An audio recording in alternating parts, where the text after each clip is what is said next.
You will have seen, or a lot of you will have seen overnight, the horrendous pictures coming out of Rafah last night.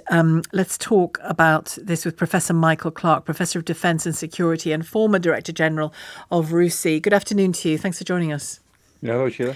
We just heard earlier on when Keir Starmer was asked about this, what he thought Benjamin Netanyahu and Israel should do next. And he said simply, stop. I mean, this is a message that's being repeated, not least from international courts. And yet the same day, Israel says, rightly says, Hamas have been firing on us, not with the same consequences because of the what's it called? Forgive me, the shield that they have, Iron Dome. Iron Dome, thank you, to protect them. But it's a mess, isn't it? The whole thing is a mess as to when there can be some movement, and the hostages are still there, and children are still being killed, and the whole thing seems like a mess. Yeah, this crisis is going around in circles with no progression at all, and the only people who suffer all the time are the Palestinians. So, the facts we know is that 8 rockets were fired from the area of Rafah yesterday. Didn't do any damage. They were fine. They were intercepted. But this is the first rocket firing since January that Hamas have conducted. So we know they did that. It seems to be very unlikely to me that those rockets were fired from the Tal al-Sultan area, which is this tent city which has grown up in a so-called safe area of Rafah. But maybe they were, but I think that's personally unlikely. And of course, why is it unlikely? Do we know what? Because I don't think it would provide very good firing points. Generally speaking, when Hamas fire missiles, they usually do them from either very close to buildings or in playgrounds, in yards, where you've got to be able to get the launchers out quickly, fire something off, and then get rid of the launchers again. In the middle of a tent city, which is under constant surveillance by the Israelis, it would be quite difficult to do that. So maybe they did, because they do use civilians as cover for these things. But the response by Israel, again, doesn't seem logical if they were just responding to this. And I think the rocket attack is just an excuse. The fact is the Israelis wanted to go after Yassin Rabia and Khalid Naga, these two Hamas, one's a chief of staff, one's an assistant. And both of these are Hamas people who operate on the West Bank. And I think probably what happened is the Israelis got intelligence that these characters were there in Gaza, and they went after them. And in going after them, they went after them not in a very precise strike, but in a strike that's killed a lot of people. And they say it started a fire. Well, I can tell you one precise more than weapon a fire, doesn't start a fire. I mean, the weapons that can be used, precise weapons, I know for a fact, you can choose whether you want them to go into the driver's side of the car or the passenger side of the car. Also, the injuries reveal it's more than a Absolutely. fire, isn't it? Yeah, Don't they? these were awful images. these were big bombs, not precise missiles like the brimstone missiles that can be used. And so I think that the Israelis again are going after people with big bombs to make sure they get them. So they wanted these two particular people. That is technically that can be legal because they're at war with Hamas. But what is not very legal, or what is very questionable, is whether there is any other way of getting hold of these people and bombing, and whether due regard is taken of civilian casualties if you do go after them. Israel, on that basis, they've not got very much. They haven't got really a leg to stand on, and they never produce. They never produce evidence. They just say it's under investigation, and then it gets forgotten about 2 weeks later. But on that, Israel, two things Israel would say to what you've just said, or typically do say to those kinds of statements, is that they are doing nothing different to what, say, Western forces did in Raqqa to beat Islamic State. When Islamic State were routed in places like Raqqa, in Syria and Iraq, was it comparable to what we're seeing here? We didn't have quite as much social media imagery from those situations, did we, as we're seeing in Palestine? No. And I guess there wasn't as much. It seems to me, you know better, being a closer watcher of these things. It didn't seem to me there was as much scrutiny of these events as there is in Israel. And one of the complaints Israel makes, and its supporters make, is that it is held to a different standard when it is defending itself, when it is at war. Yeah, and you're right. There isn't as much coverage in the popular media as there was in the battle against Islamic State. That's certainly true. And it is also true that Israel is defending its own homeland against a vicious attack by Hamas. And Israel does have a legal right to say we have to destroy Hamas. I think most of the Western world certainly agrees with that. But I don't think it's true to say that they're being held to a higher standard than the Allies conducted again in the fight against Islamic State. Again, I know for a fact that a lot of Allied aircraft came back with their bombs and their missiles because they couldn't identify the targets securely enough, or there were too many civilians around there. It happened all the time.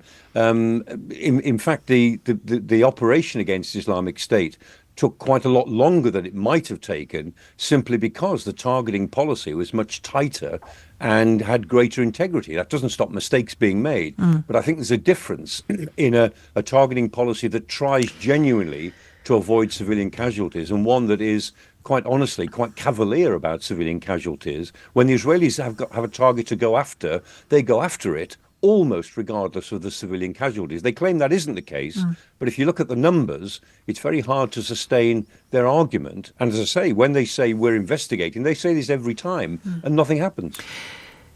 It's the whole scenario is becoming more and more entrenched, isn't it? On from October the 7th, it's becoming more and more entrenched. Talks are due to start again this week, I hear. I mean, who knows whether they'll come about after this. But you said something interesting in your opening comments, that the Palestinians are the only people who suffer. And I know what you mean when you say that, because clearly in terms of physical injury and harm and death, in terms of displacement, of course, that is true. There is displacement within Israel as well, but not in the conditions that there's displacement in Gaza. Correct. But the hostages and their families, body after body after body is being brought out here of Israeli hostages. There was the video last week of the young women who are still being held, and the image of them being taken and being abused, and seeing their own friends shot dead in front of them and all the rest of it. There's a great deal of suffering in Israel still, isn't there? Oh, yeah. And again, we go back to the fact that this began on October the 7th with an absolutely wicked atrocity, which was played down across Arab media, across the Arab world. I mean, in the Western sources, we got a fairly good idea of it within 3 or 4 days. And it was absolutely outrageous. And one of the things that is, in a sense, is most depressing to somebody like me, and who analyzes these things and follows them, is how indirectly dishonest a lot of Arab media was, because they sort of pretended that attack was somehow just a military to military attack across the border in response to Israeli provocations. And of course, it wasn't that at all.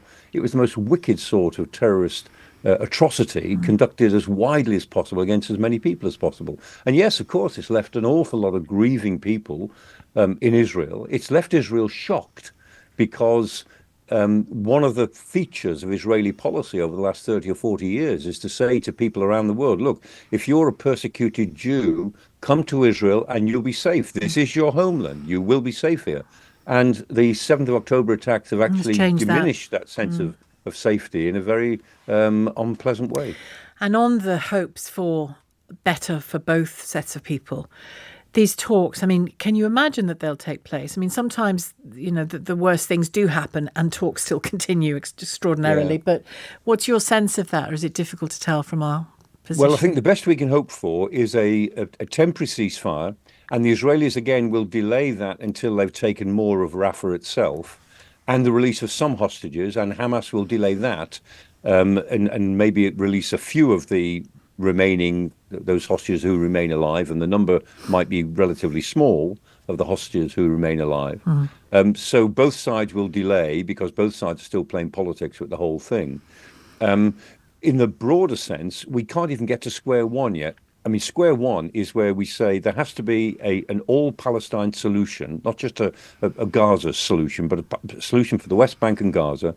It has to be something around the two-state solution, even though the two-state solution has been dead for some time now politically, but it has to be something derived from that.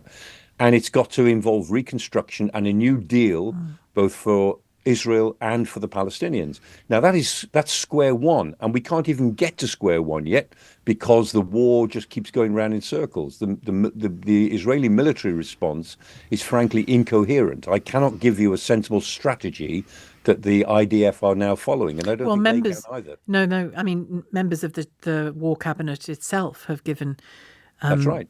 People like Benny Gantz have given Benjamin Netanyahu, I think it was a June the 8th deadline That's for right. some kind Exactly. of Yeah. some And kind of Yoav Gallant has cohesion. said the same. He said he said we cannot carry on asking the IDF to keep on operating like this because they're doing no good. It's what's known as a whack-a-mole strategy. Every time they see a terrorist pop up, they whack it. But the Hamas people are moving back into the areas that the Israelis have already cleared once, in the some north. cases twice. Yeah. So the whole thing is militarily going nowhere. And politically, Netanyahu will not move forward politically because he's caught by his ultra right-wing Zionist minority that he depends on to keep the government alive, and the sort of pragmatists like Benny Gantz and even Yoav Gallant, who I wouldn't have said he was a pragmatist before this crisis, but he is these days, who are demanding something else. And so he's caught absolutely in the middle, desperately trying to cling on to power. And until that changes, nothing changes politically, and the killing goes on, the military operation goes on, and it's leading us not even to square one to begin to get ourselves out of this, or for the world to begin to get out of this situation. And I've been talking this hour to my callers about the general election, about the party leaders, and Keir Starmer was asked about his position on this morning.